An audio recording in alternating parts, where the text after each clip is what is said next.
Good morning, everybody. So my name is Marshall Clow. I'll be talking about fuzzing, a new technique for helping to improve the quality of your program. But before we start, I have an answer for Herb from his last talk about Cafe Nero.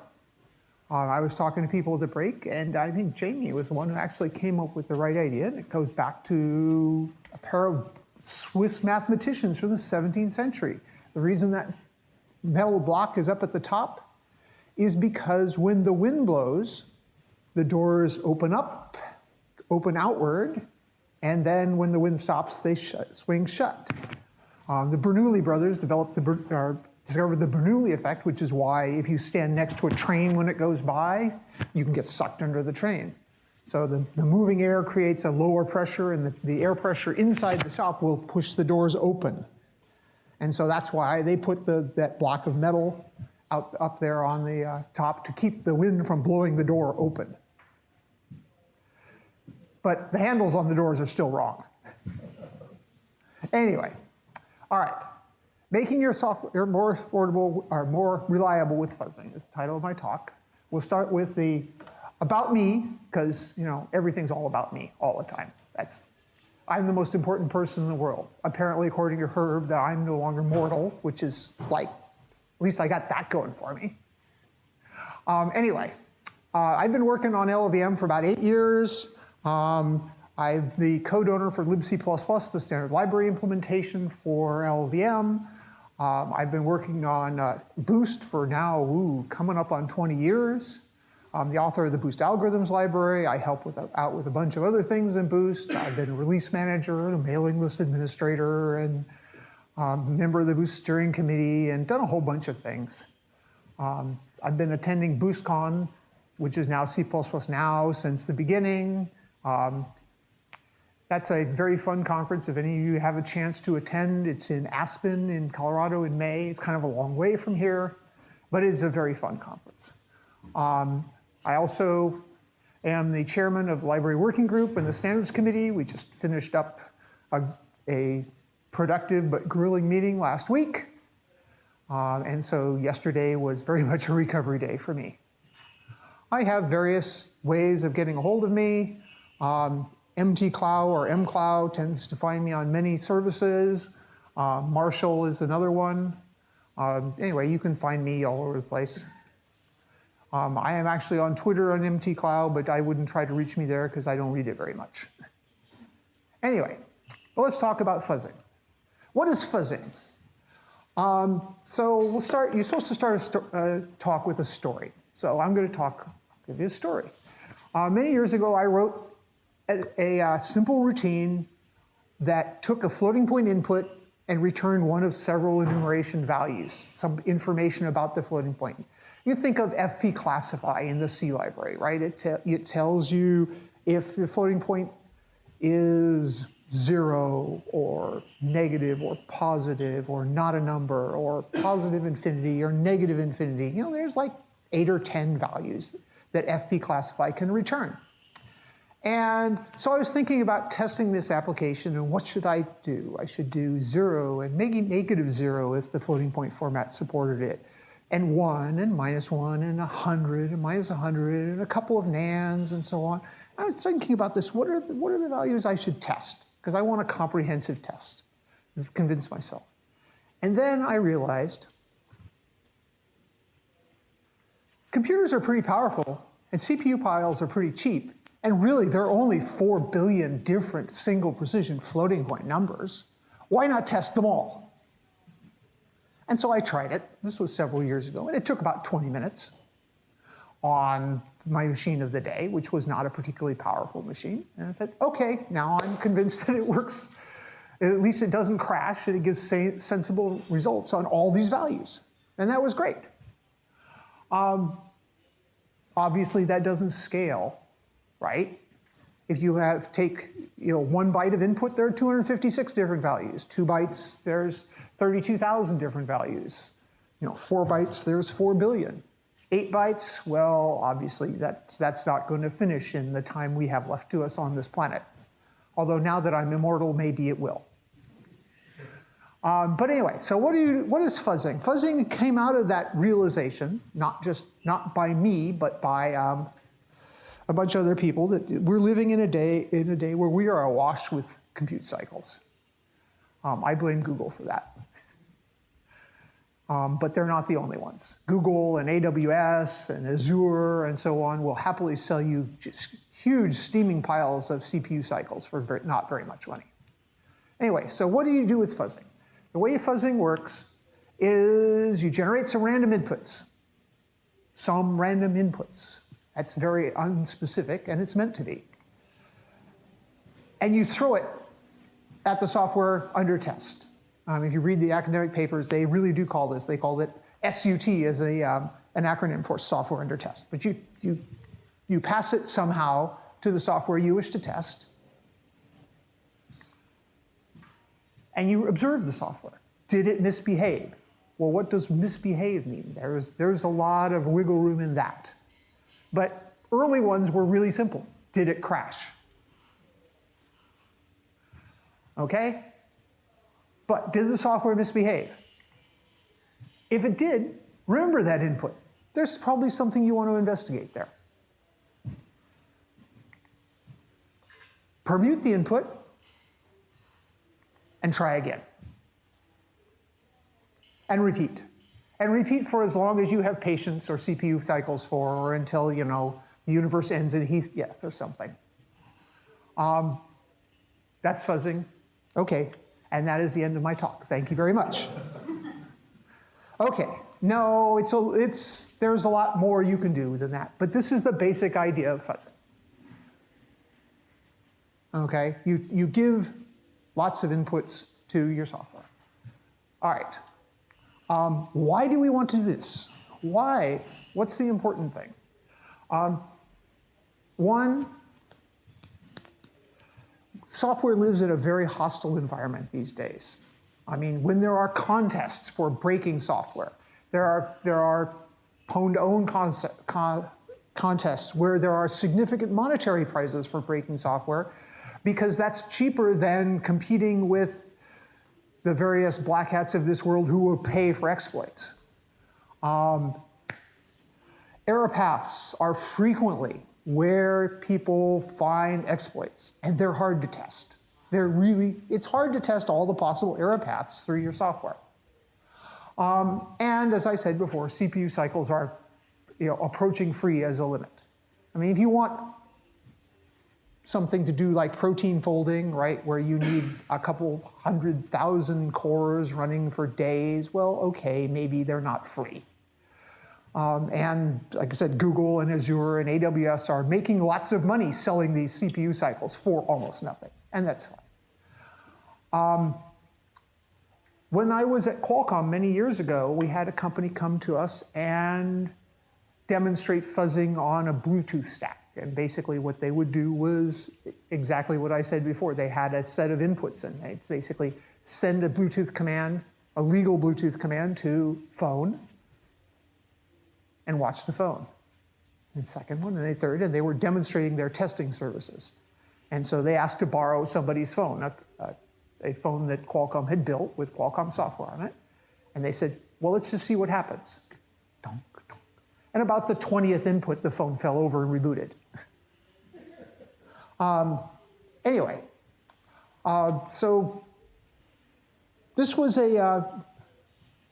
this I think was not actually generating random inputs. This is that they had run a bunch of tests on a bunch of phones, and they had culled things that made various phones misbehave, but still they had a set of test cases that could cause various phones to misbehave. Anyway, so this is, okay. So this is the kind of things that people like to do with fuzzing. They like to find obscure code paths and that misbehave, and that's great. This really got started about 1990, so it's been 30 years. Wow, if I wasn't immortal, I'd feel old. Anyway, Miller et al. Wrote a paper about fuzzing Unix utilities. To the shock of absolutely nobody in this audience, you know what he did? He wrote a program, a Unix command line tool, that generated random output, that wrote random output to standard out, and piped that into other Unix utilities. Anybody want to guess what he called it? Fuzz. Anyway, since then there's been a huge explosion of fuzzing utilities, libraries, programs. TLS attacker and race fuzzer are very specialized ones, for example. There are very general ones. This paper, a survey, is very recent, actually about 6 months old, and it has a very nice table. It lists like 70 different fuzzing libraries. There will be a link for this at the end of the slides. Actually, okay, my notes say 50, not 70, but okay. Anyway, this has been a major area of research, both practical application and academic research in the last 15, 20 years. Okay, so once you do this, then you can drill down on the individual steps in that 6-step that I said before: random input, throw it at the software, permute it, and so on. So we're going to touch on many of those. So what do we know about, did the software misbehave? All right, or alternately, what makes fuzzing better? Okay, if your program has a debug mode, if the software you're testing has a debug mode where it does extra checks, where it asserts, turn them on. Go to town. I gave a talk similar to this at Bloomberg a while back, where I said, you know, if your program has some kind of contract facility, precondition and postcondition checking, because they're very interested in that, I said, turn it on. Assertions, sanitizers, the address sanitizer and UB sanitizer helped this a lot. How many people here are familiar with the sanitizers that are part of Clang and LLVM and now GCC, and as of 2 weeks ago, MSVC? So most of the people. Okay. Yes? How do you build libc sanitizers? How do I build it? I add it to the CMake flags. Yes. So for the question was, how do we build libc++ with sanitizers? The CMake files that come with, if you check libc++ out from source, let you build it with CMake, with address sanitizer or UBSAN. The point is that because you don't have to ship the version that you, just a second, Attila. Because you don't have to ship the version that you are testing, you can load it up with a lot of debugging code. The bit that you're the bit you're fuzzing, you don't have to ship to people. Okay, so building it with address sanitizer or building it with UBSAN and having it take 50% longer than your normal build, that's fine, because you're not interested in wringing the last bit of performance out of this, you're interested in detecting errors. Attila. My question is, when you say debug builds, how debug are they? So are they optimized build with debugging for so you can find out what's going on, or are they completely debug builds? Because then you are probably not testing exactly the same code that's going to run at the customer.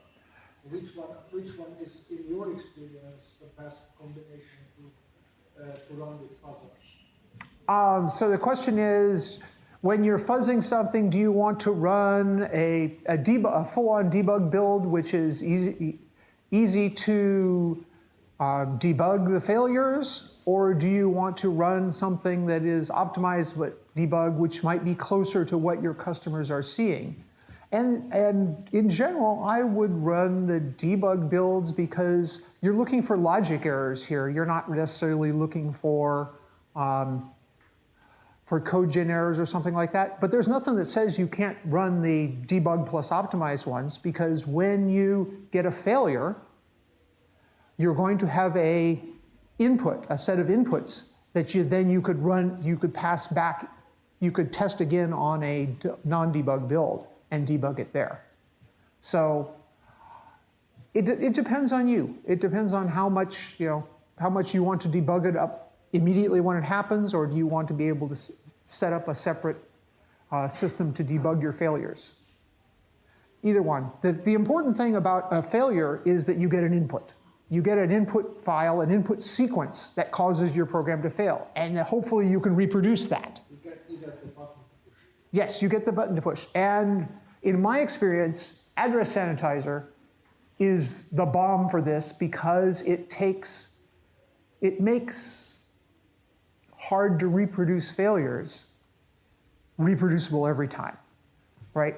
I don't know about you guys, I hate debugging heap corruption because, something in your program reaches out and tweaks something on the heap, and your program runs along for seconds, minutes, billions and billions of instructions, and then falls over, and you're left looking at the steaming remains of your heap, wondering, how did it get this way? Yes, Attila. That's why we are proposing the test resource, PMR test resource for standardization, because that helped us debugging those things for 20 years. There you go. Not just those, but a lot more. Mm-hmm. Attila has a proposal, has a proposal for a debugging polymorphic memory resource, polymorphic memory resource allocator, which is being considered for standardization. Yes? My trivial question is, this Fuzzing, what stage of software development is it involved? It's like software testing, development testing, or unit testing, or I couldn't map that. Okay, so where do you fit this in? Is it like development testing or unit testing or so on? It's not really unit testing. It's testing, but it's something that goes along with unit testing. You're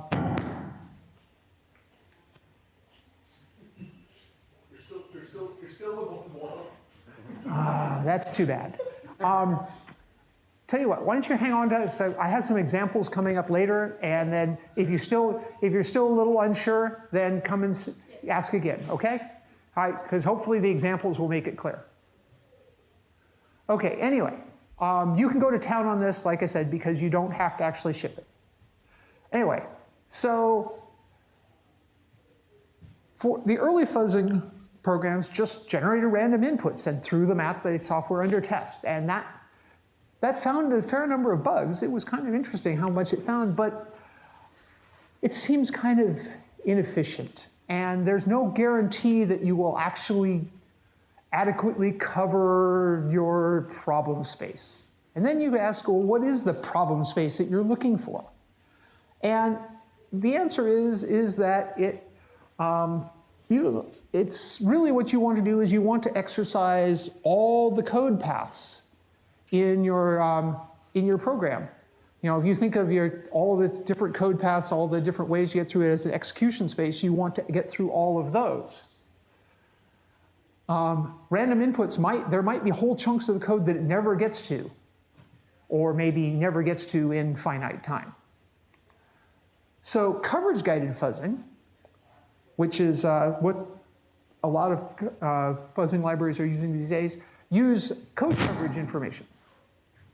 Is it because I'm stepping on this cable? Oh, I see. My coat is hitting the mic. Anyway, coverage-guided fuzzing basically uses code coverage information to guide the fuzzer. What happens is at each input, the software under test runs, and then the fuzzing library will read the code coverage information from that run and use that to help figure out how to permute the information that it passes to the software under test next time. So for example, several years ago, somebody tried to fuzz a JPEG reading program using American Fuzzy Lop, which is one of the early code-guided fuzzers. And what happened was it wrote a file and called the program to load it up, and the program that said, this is not a JPEG file, and rejected it, and did it again, and did it again, and did it again, and it kept rejecting it. And then happened by random. It happened to generate a file which contained an FF as the first byte. And the program under test, the JPEG reader, rejected it. This is not a JPEG file, but it went in a different direction because the first check was, is this file as the first byte an FF? And so the fuzzer noticed that, oh, it went different ways if I give it an FF. It had a different path.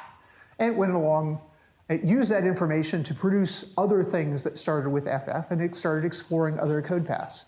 And over a space of a couple days, AFL managed to generate various syntactically correct JPEG files, files that the software under test would accept as valid JPEG files. Now, people who looked at these said these are just really bizarre JPEG files. They didn't, but they had a color lookup table and they had a valid header and all sorts of things. These were not anything that any sane piece of software would generate, but they were syntactically valid. And the software under test actually accepted them as, yes, this is an actual JPEG file. Anyway,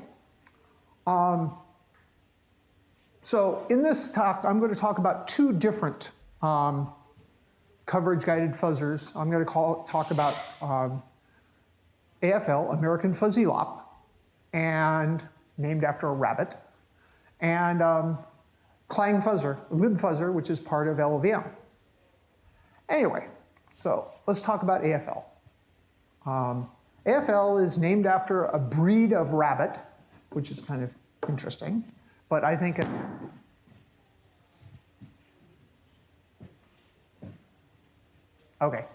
named after a breed of rabbit, and this is what they say. It's a security-oriented fuzzer that employs a novel type of compile-time instrumentation, genetic algorithms to discover interesting, clean test cases. Basically, the mechanism for this is that it writes a file and calls the program to be tested. And then at the end of the run, it looks at the profile, the code coverage information, and sees it misbehaves, and but then uses the code coverage information to permute the input. After each test, right, and when it finds something that your program crashes, it remembers that, and then it does a reduction on there, trying to find a minimal test case. This is really important. The minimal test case is really important because when I was doing fuzzing on libc++'s regex implementation, I was frequently getting regexes that looked like command line noise, which is fine. Regexes can look like command line noise, but the problem was the reduced test case was 360K bytes long, and that's a little painful. Anyway, American Fuzzy Lop requires a very, very low bar to entry. If you have a program that reads a JPEG file or a TIFF file or something like that, some kind of structured file, this is a great thing, great way to go. Because that's the interface. It writes a file, then calls your program to read it and watches it go. Lib Buzzer is part of LLVM, and it says, is an in-process coverage-guided evolutionary fuzzing engine. Lots of buzzwords there, just like AFL. Different buzzwords, but still lots of them. And the way it works is that you write a particular entry point into your code, and Lib Buzzer will link your code into it, and then call your entry point over and over and over again. And if it crashes, it remembers the input and starts again. The big win about this is that because it's in process, because your program is your code is linked into the Lib Buzzer program, it's much, much faster. You don't have to launch a program on every single iteration. It gives you great throughput, comparatively. The bad news is you have to be sure that that the code you're testing is idempotent, that it has no global side effects, that individual calls to your fuzzing routine leave your code in the same state at any given time. And depending on how your code is structured, that might be easy, that might be very hard. No global state to worry about, no global environment changes. Okay, so let's get an example. Here's a skeleton example for Lib Buzzer. You define your entry point as extern C int liz LLVM fuzzer test one input. It takes a pointer and a size. That's it. That's all. That's what you get. You get a pointer and a size. You do something with it, and you return 0. Did I? Am I hitting this here? Let me take off my jacket. I'm just, because this is getting annoying.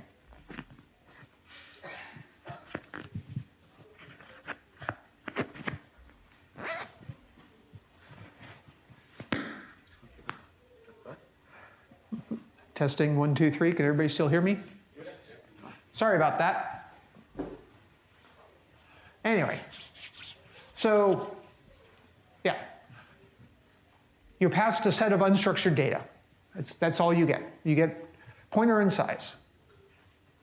A few years ago at C++ Now in Aspen, Chandler Carruth from Google wrote one of these to basically to call into OpenSSL to emulate the info packet. He did this as a live coding demonstration during a lightning talk and managed to find the Heartbleed vulnerability within the 5 minutes of the lightning talk.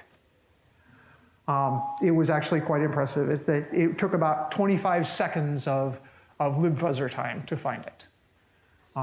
It said, running with address sanitizers, it said, oh, look, you have a read buffer overflow right here. It was very, very impressive.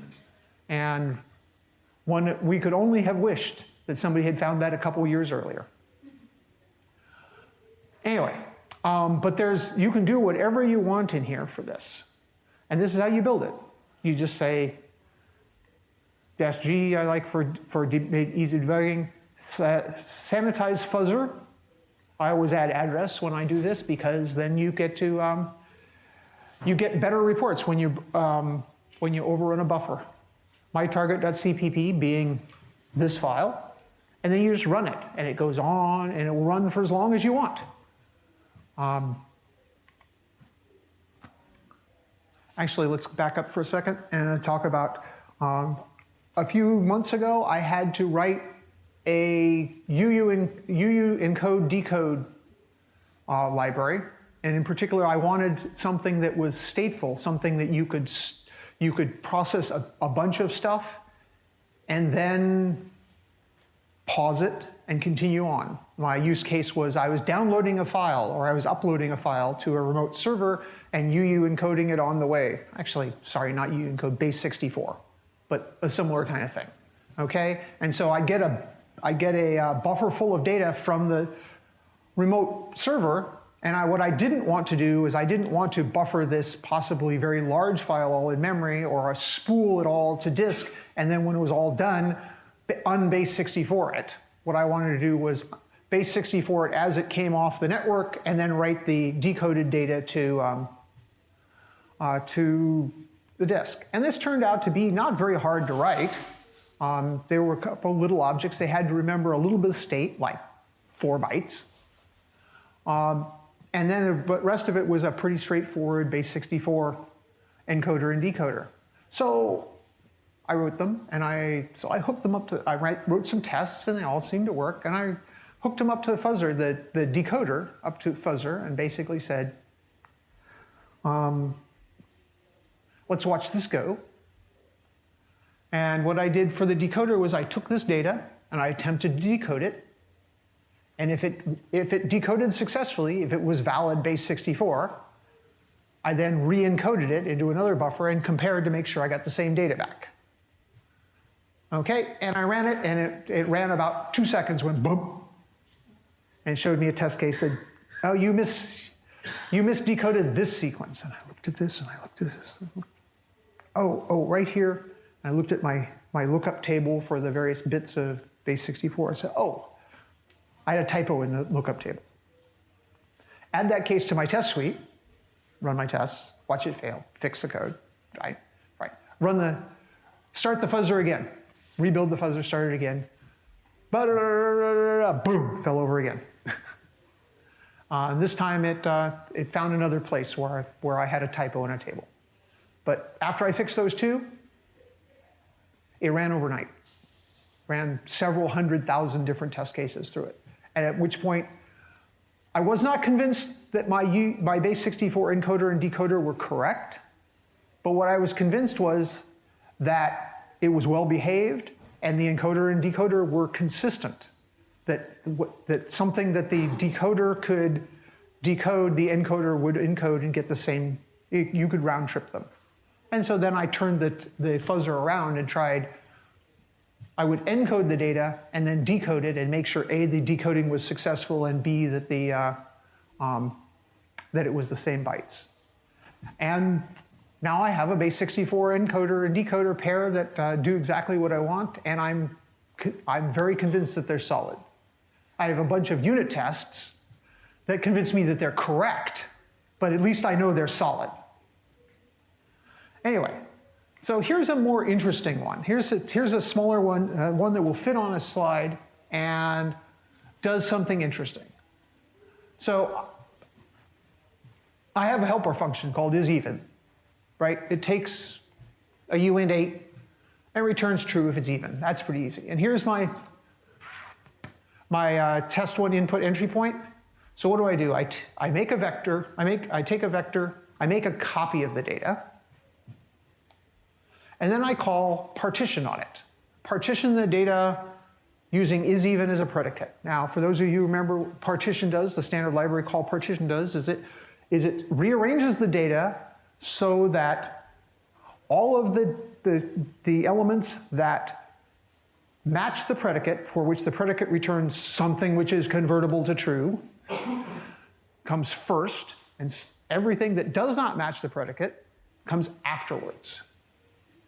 So great. I call partition and we make sure it doesn't crash, it doesn't do any buffer overflows, it doesn't do anything, have any undefined behavior, and so on. That's great. From here, it's like I'm satisfied that if this runs, I'm satisfied that this call in the standard library is fairly solid. But now, we want to know more than that. Is it correct? Okay, so what I'm going to do, I'm going to test. First one is, I'm going to assert that all of the elements from the beginning of the vector, this vector that's modified, up to the partition point, which is what partition returns, up to the partition point, all of those isEven is true, and everything from, or none of them from the partition point to the end are even. I mean, that's pretty much the definition of what partition is supposed to do. So I assert that the post conditions on partition are satisfied. And then as an extra test, because I'm paranoid, I say, is this sequence, working begin, working end, is this a permutation of the original sequence? Did partition somehow have a bug in it where, you know, it might replace a 1 with a 2 somewhere in the middle, and so I was getting a different sequence back, not just rearranged, but a different sequence back. And so I tossed this in. Needless to say, I was happy to find out that after several weeks of this running, that no, this wasn't a problem. As an implementation note, this is a very expensive call. And when I profiled this fuzzing stuff, I discovered that most of my time was spent running is permutation. This is an n-squared algorithm. And so I wrote a specialization of is permutation, my own version, that only worked on 8-bit integers, because then I can do it in order n, because I just make an array of 256 buckets and just count all the 1s and all the 2s and all the 3s and all the 4s. And this sped up my testing a lot. Anyway, any questions about this example? How did you test that one? I wrote some unit tests for that. Yes, in the back. So it's skeleton, can you actually make many functions like this using one executable application? The question is, can I do many functions in a single entry point here? Different signature, So yes, when you build a fuzzing application, yeah, it calls this particular name, it calls this particular entry point. On the other hand, it is very easy to make many different applications. Very different applications. If we go back here, say here I'm building one called a.out. But you can put in your CMake in your build system that it could build 10 different fuzzing applications. So you cannot look at it. So this function has to be per one executable. And it's not like you can have hundreds of the function with different signature. It has to be just one. Just one. Right, but separate executables. Sure. Okay. So this is all well and good. When you have a call like isPermutation, which just takes a sequence of raw bits. And there's a surprising number of those. But what about when you need to give it some structure? Okay? Say a regular expression engine or something like that. Or you need 2 inputs instead of 1, or 3 or 4 or something like that. LLVM has a set of tools called Fuzz Data Provider. These are fairly new. They seem to have dropped about 4 weeks ago. It's a header file with a set of utility routines that make it easy to pull that stream of UN8 data apart according to some structure you give to it. And this is really handy for doing, like I said, for doing structured inputs. So here's an example for doing a regex engine, testing a regex engine. So we take a UN8 data in size, same as before, and we create a fuzz data provider from this. And the first thing we do is we say, I need a count. I need a 16-bit count out of it. And it returns to you a 16-bit count. And you say, give me a string of that many bytes. Fine. If that takes the entire input, well, it takes the entire input. That's fine. You might get a short string. You might not get one quite this big because there might not be that much data. And then you say, I'm going to make a regular expression out of that. And then I'm going to match it against the rest of the input. Consume bytes of string, the remaining bytes. So basically, I've split this input into 3 things. The first 2 bytes are a count. The next count bytes are the regex, and whatever is left is the thing you're matching the regex against. And here I'm casting it to void because I'm not actually doing anything with the match data here. I'm just saying I want to convince myself that A, the regex constructor did something, and B, that the match did something.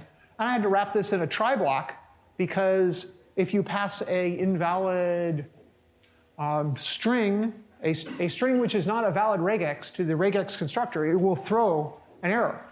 And that's fine. I'm happy with that. That's one of the things I'm trying to test here, is that my regex constructor detects invalid regexes and throws an error, an exception. So I'm not testing here. I'm not testing if, in fact, this match was done successfully. Mostly I'm testing error paths here. I'm testing that if I give arbitrary data to the regex constructor, does it accept it sometimes and reject it when it's invalid, and that anything that it accepts as a valid regex, I can in fact run the state engine that is the regex on some input. And so this will test both the ability to parse it, but also the ability to run the regex engine on many different inputs. Needless to say, this has been very, very helpful to me. This has found a bunch of, well, probably on the order of 10 really interesting bugs in our regex engine. It has also discovered that you can do an awful lot you can make arbitrarily big regexes. You can take regexes that will take arbitrarily a long time to calculate, to run. I've killed a couple that I figured out, investigated them. It turns out that the runtime for the regex handily exceeds the mean time to failure of my hardware. I'd say exceeds my lifetime, but apparently that's not a problem anymore, so life is good. Anyway, so if you want to do some more structured stuff, Fuzz Data Provider is a great start. It's all available as source code, so you can look at it. It's very straightforward. The innovation here is not really in the code there, but it's in the ideas behind it. So you can build on that. You can take it and build your own. If you have unique requirements for pulling stuff apart and doing structured fuzzing, that's a great thing. Anyway, so there's this thing that I use every day called OSS Fuzz. OSS Fuzz is a program from Google. There's this guy at Google whose name is Kostya, who shows up every now and then with something amazing. His group came up with address sanitizer, for example. OSS Fuzz is another one of his harebrained ideas. Anyway, OSS Fuzz implements fuzzing as a service, and it is a free service for open source packages. It runs on Google's compute cloud and just fuzzes stuff continuously. So, and it uses Lib Buzzer. And basically what you do is you sign up with OSS Fuzz and you provide a link to your, say, GitHub repo and instructions on how to build your code via CMake or something. And OSS Fuzz will pull your code onto some instance in Google's compute cloud and build it and fuzz it over and over and over again, forever as far as I can tell. And then when the software misbehaves, they'll record the input and they'll file a bug in a Bugzilla and they'll send you an email, say, we found this bug in your open source software. Here's a reproducible case. Here's the bug number, right? And we have embargoed this bug for 90 days. And at the end of 90 days, we will make this bug public.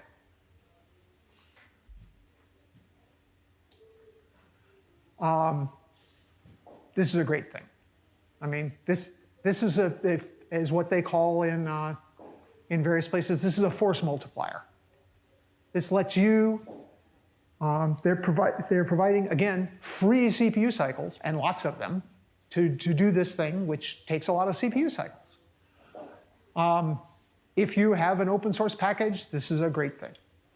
I have recently been contacted by a guy in Israel who appears to have started up a company that does fuzzing as a service, and he will do it for both open source and for commercial packages. So if you have a commercial package that you want fuzzed, I can put you in touch with him. All I know is he sent me an email, so I'm not going to vouch for him, but it's an option. Or if you have any kind of data center or access to a few spare machines, you can run this kind of stuff in-house.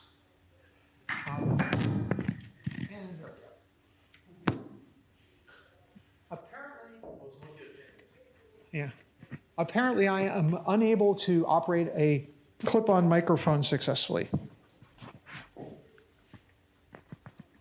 you have time to learn. Yeah, exactly. Exactly. In an infinite lifetime, you'd think I'd be able to learn. First, we have to establish that I can learn.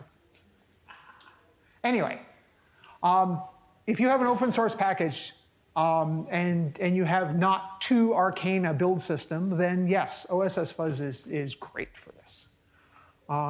Anyway, these are the things that I'm currently fuzzing in libc++ using OSS Fuzz. These are, to my mind, a good start. I would like this to be 3 or 4 times as long, but apparently I still need to sleep, which is just a shame. I need to talk to Herb about that. Anyway, we saw a partition, right? I showed you partition. These are all very similar to that. None of these are particularly hard to write. They just take time and a little bit of thought at the beginning. All these regexes are different regex options. Remember, if you're familiar with the regex specification in the standard library, there are like 7 separate engines that you can use. You can use ECMAScript or POSIX extended, awk, grep, and egrep. Is that really 7? That's 6. Where's the regular one? Anyway, yes? Which one of those did you get actual reports? Which ones of these did I get actual reports on? Right. I have gotten bug reports on all the regex ones and none of the other ones. So, I mean, I'm happy to know that the sorting and the heap algorithms in libc++ appear to be pretty solid. They don't misbehave.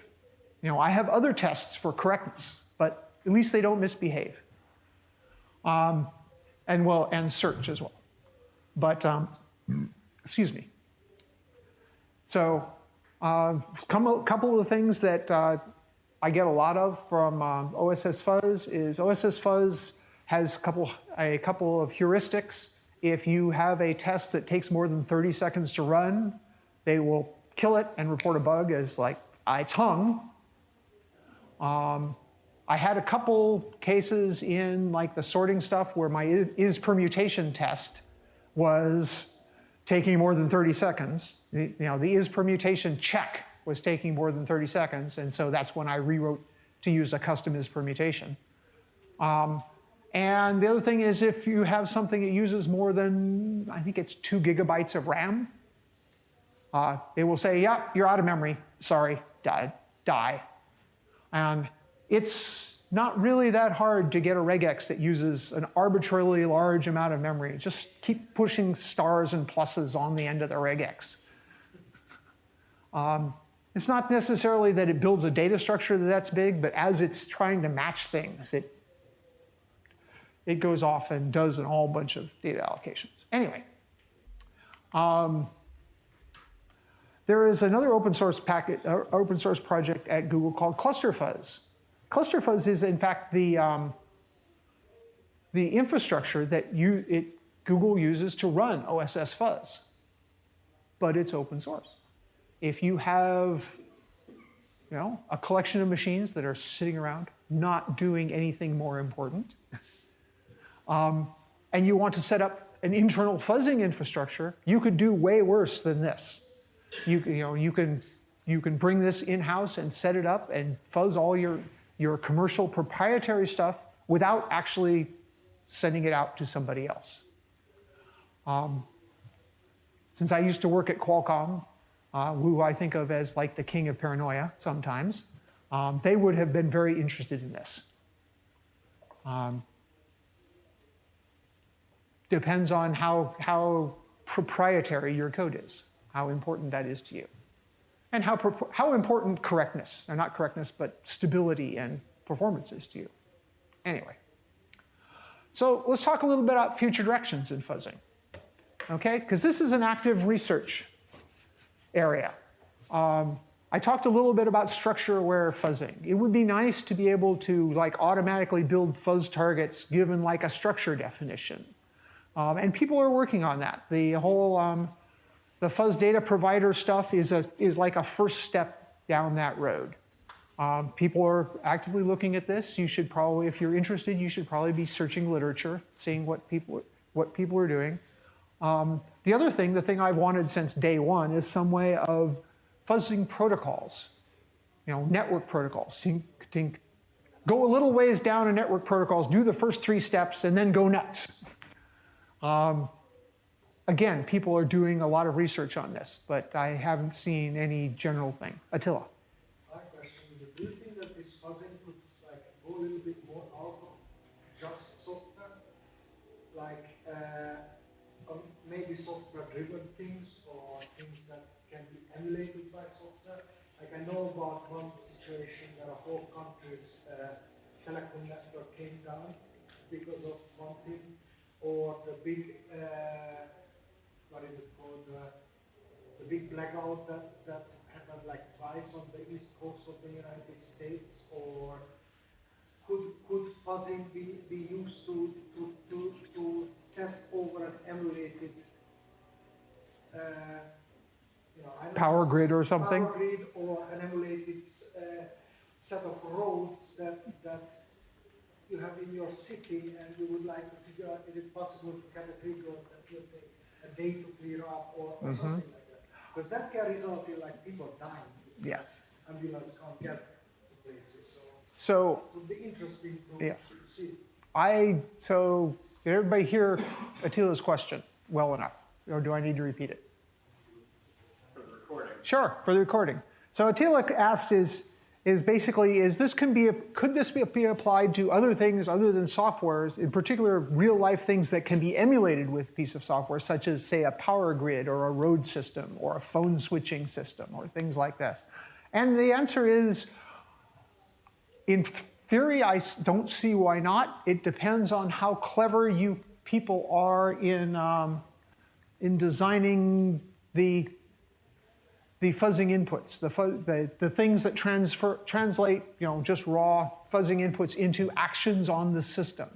And this is actually where most of the cleverness of fuzzing comes in, is this kind of writing these simple programs, hopefully they're simple, that take raw bytes and turn them into structured inputs. Obviously, you do not wish to try this on the real thing, on a real road system or a real phone system. And if you tried it on an emulated phone system or power grid or something, and it were to fail, then you'd have an interesting investigation to discover if this set of inputs would cause the actual system to fail.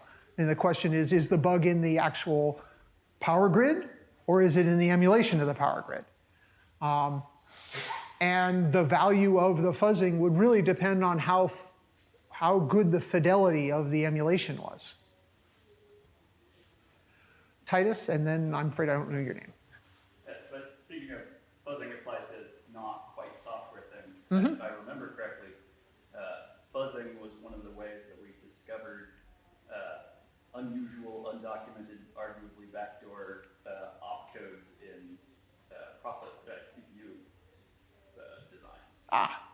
That's interesting. Titus's comment was that people at Google have discovered. You said we. Sorry, I assumed you meant the board collectively. He said that an anonymous we have used fuzzing to discover undocumented or accidental opcodes in various CPU dies, CPU implementations. Interesting instruction combinations that are not documented as legal instructions and nevertheless do interesting, possibly useful things. Is that a fair summary? Okay. I've been at several fuzzing talks, Mm-hmm. and for business logic, I think this works perfectly well. Mm-hmm.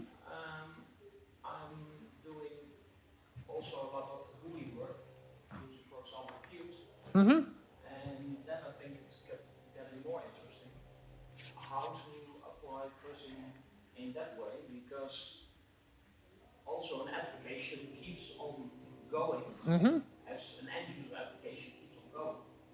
And how to get your reproducible test case in that case. Yes, so the comment was doing fuzzing on say a GUI app, you have the problem that the actions in a GUI app are not necessarily independent, that you may have a problem that consists of a sequence of them. And how would you do that? Off the top of my head, I'm not really sure. You probably don't want to quit the app and reload it after every test, because that would just absolutely crush your throughput and make the number of tests that you're able to do in any given amount of time quite small. But at the same time, if you interpret the inputs here as a sequence of actions, and then you can reset the app to a known good state after each test, I suspect that would give you a fair amount of success. But I'm just making stuff up right here. I haven't done that, so you should very much take that with a grain of salt. Because, Sounds like an approach.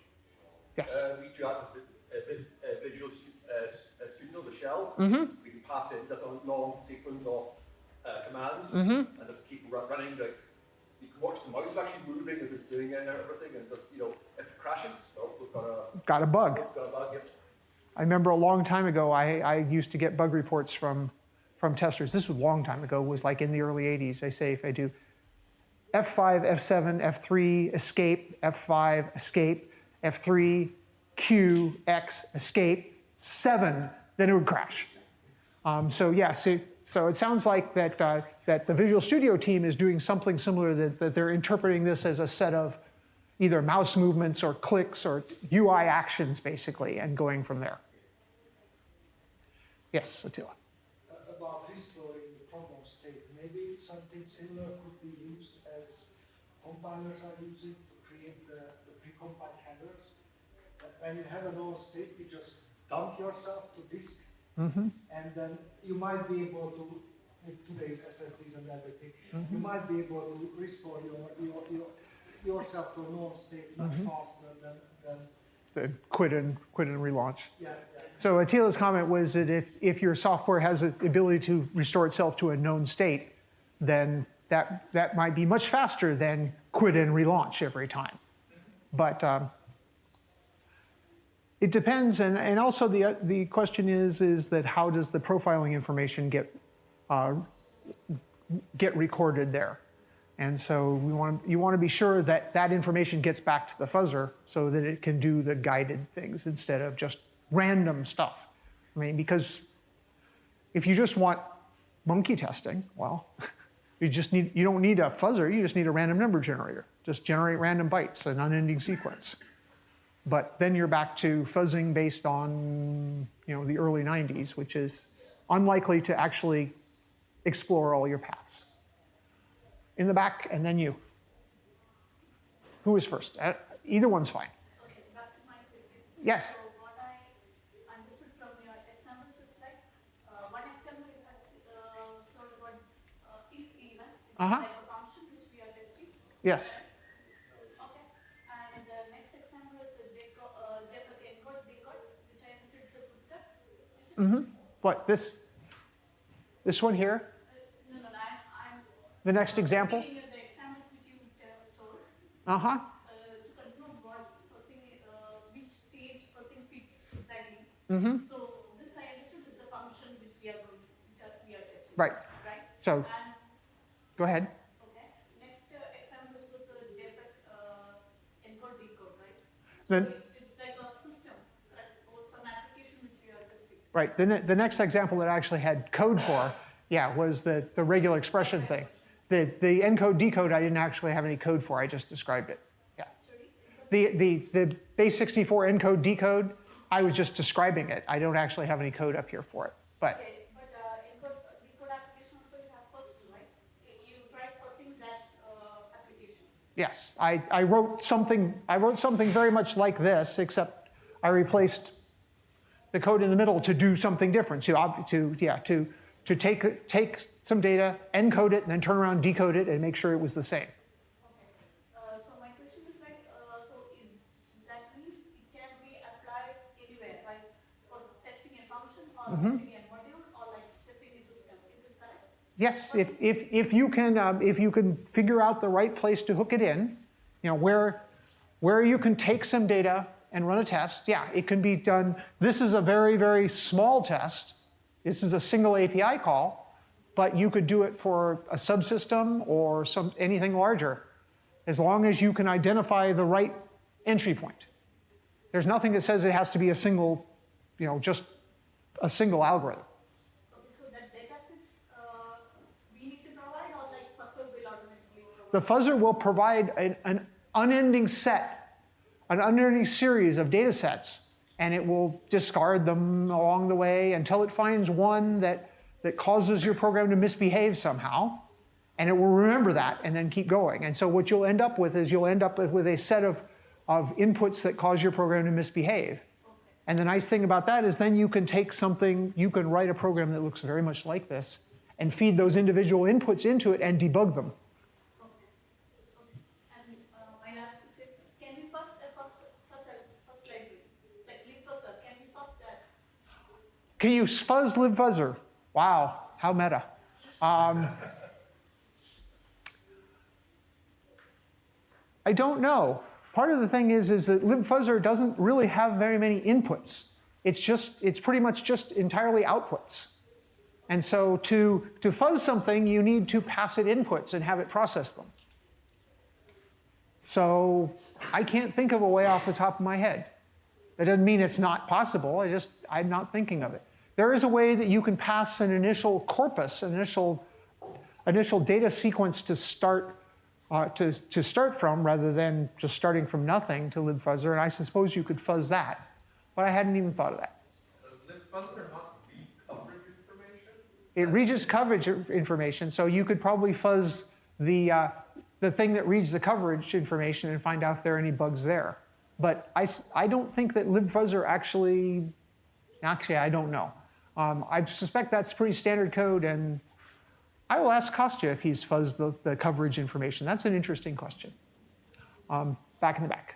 Question, is there any actual some fast project that actually attempts to statically analyze the code and actually generate this kind of input to be down the chain to cover as much as possible?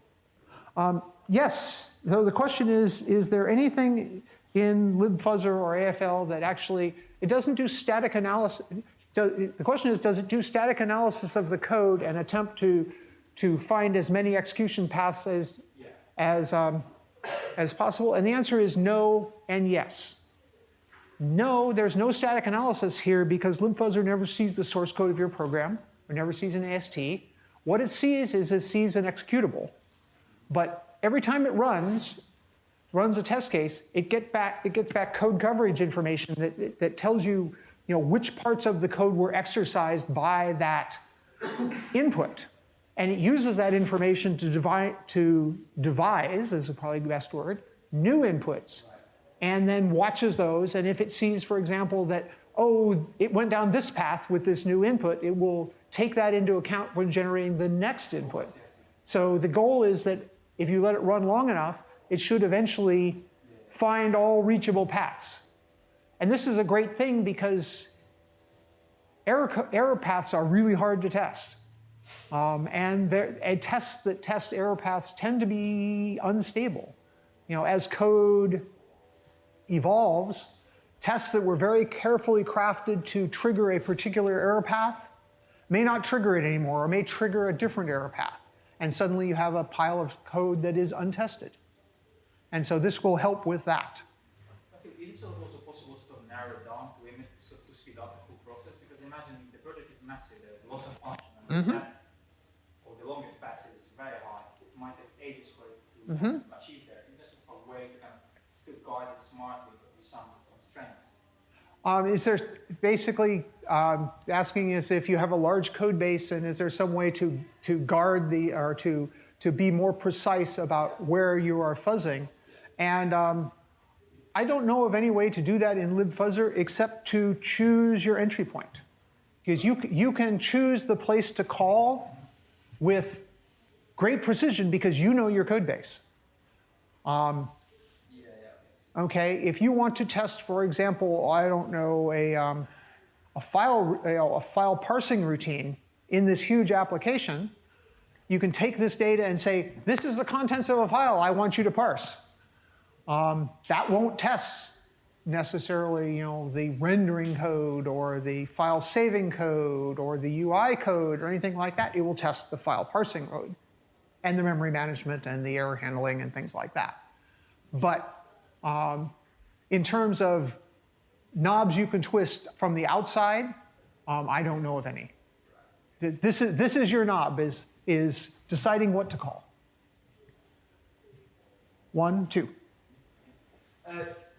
Just to ask if you're familiar with property-based testing, which, as I understand it, is a kind of fuzzing that started out in Haskell and it's now quite popular in the JVM and Python. I am aware of, the question is, how do I feel about property-based testings? I am aware of it. I am not sufficiently familiar with it to have a real good opinion on it. You should definitely not treat me as an expert on it.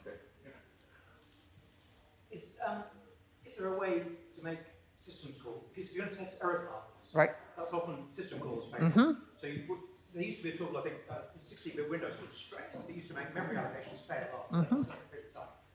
Memory allocations don't fail anymore. But, so, you know, the end system call could fail. Or whatever. Right. You can have some preload library or something in between. I'll give you debug builds. If you build, if you build your program in a debug fashion, assuming you have a debug build with extra.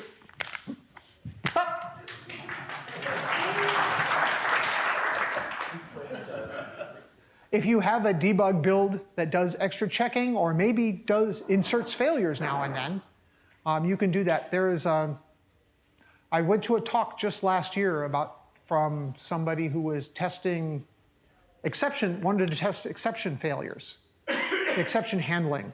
And he did exactly that. He had a set of exception classes or a set of memory allocation and so on, wrappers for system calls that would fail on the first test, or fail every second test, or fail every third test, and so on. And they ran them over and over again and basically covered all the test cases. One of your guys, yeah. I need to go talk to him. But anyway, you can do that, but you can do that yourself. If you wrap the system call, right? If you wrap the system call, because you might want to do that anyway just for logging purposes.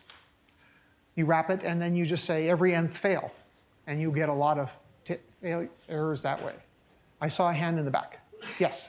I was wondering, this Fuzz data provider, does it provide features to normalize towards enums and such? Does the Fuzz data provider, does it do things to normalize enums and such? I don't believe it does.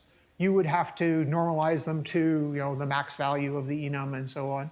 And if you had enums with holes in it, well, you probably want to test to make sure that if you get garbage values, you don't behave really badly. But no, I don't believe it does. I have a link here a little bit farther along to the Fuzz data provider's page, and you can read about it there. All right, we did that, we did that, we did that. Conclusions. Fuzzing can make your software more reliable. That's why I'm giving this talk. I want to encourage people to fuzz things. Okay? It doesn't necessarily help you prove your code is correct. Okay? Remember my base 64 encoder decoder pair? Fuzzing didn't convince me that it was correct. What it convinced me that it was solid and it was consistent. That anything I encoded, I could decode. I might have implemented some protocol that was closely related to base 64, but not quite the same. And I may have implemented that protocol correctly and consistently. So I had other tests that took known values and convinced myself that I was in fact correctly interpreting actual base 64 and correctly generating actual base 64. So fuzzing does not help you with correctness. It helps you with reliability.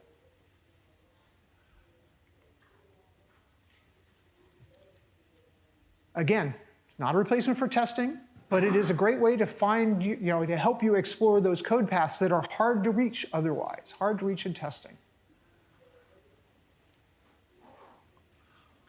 Heartbleed is the canonical example here, the poster child, as it were. Okay? Fuzzing simple API calls is easy. If you have an API call that will take unstructured data, fuzzing this is really, really easy. We go back to the first example I had there for partition. Okay? Most of the cleverness in that partition example was deciding what to test after the call to partition. Fuzzing structured API calls is harder, but there are now tools to do that. And this is a place where there's active research going on. I expect this to get easier as time goes on. Again, fuzzing protocols, fuzzing communication protocols, and things that take multiple steps is being actively researched. People are working on that. I suspect this will have direct bearing on people testing UI applications as well, because what is the interactions with a UI is like a protocol. You say, I click here, I want to see this. I click here, I want to see this. You can get feedback, and you can say, I'm stepping through. Or if I get to this point in the application, which is made available by this kind of window being up on the screen, then I want to go here. Those kind of things. Any further questions? Gaspar. Are you aware of any fuzz-friendly jails? Because Fuzz-friendly, I'm sorry? like jails, I don't know, like container-ish things, VM-ish things, so that if your software misbehaves by changing your actual system you're running on and running syscalls and things like that, you can say, well, you're here in this cage, and you're going to stay there. Okay. Because imagine that if you want to also be coverage guided, that has to somehow interact with the jail you're running in, because the thing that is doing the orchestration needs to live outside it. Right. So the answer to that is no. I am not aware of any such thing, but it really wouldn't surprise me to learn that something already exists. I would suggest looking here. This is that survey I was speaking of earlier. It lists like 50 different. I will make these slides available. I will give them to the ACCU people so they can post them. But in any case, this is where I would start looking for something like that, because there's a whole set of special purpose fuzzers, like I said, TLS fuzzer and things like that, things that are designed to do one particular thing. This is the improving fuzzing cases. This is the fuzzer provider, OSS Fuzz, Lib Buzzer, cluster fuzz, lots of things to do here. I found 3 books about fuzzing. I have not read any of them yet. I've kind of browsed the introductory chapters, but here they are. One from O'Reilly, a couple others you can get from Amazon. Again, I haven't read them all through, so I can't really recommend one over the other. And the last set of links I have is various blog posts about fuzzing. Usually when I have a list of blog posts, frequently I have written several of these, but I haven't written any of these. Certainly people, for example, various IRC people have, and things like that, have embraced fuzzing as ways to harden their systems, because people really like to beat up on IRC servers. Anyway, this is from 4 years ago. It's hard to believe it's been 4 years. The original announcement of Lib Buzzer. There was a couple grad students, I believe, from John Rager's group at the University of Utah that spent a long time fuzzing Clang's front end, generating random things that might occasionally look like valid C++ and trying to compile them. And they reported a lot of front-end crashes. It was very interesting to watch those bug reports go by. It's like, people did what? Well, the answer, of course, is that people did not do what.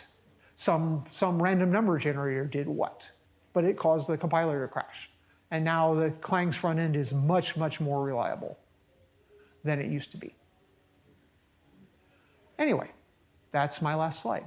Any other questions? Okay, thank you very much. Did you have one more question? Actually, yeah, I was wondering, so this Lib Buzz, it had this nice API, this skeleton. Does it also can fuzz doubles? Can it fuzz doubles? Yeah, floating point numbers.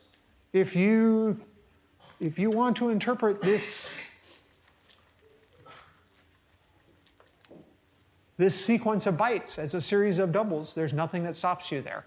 Now, some of them will be nans, some of them will be... It's like a string of bits It's a stream of bits.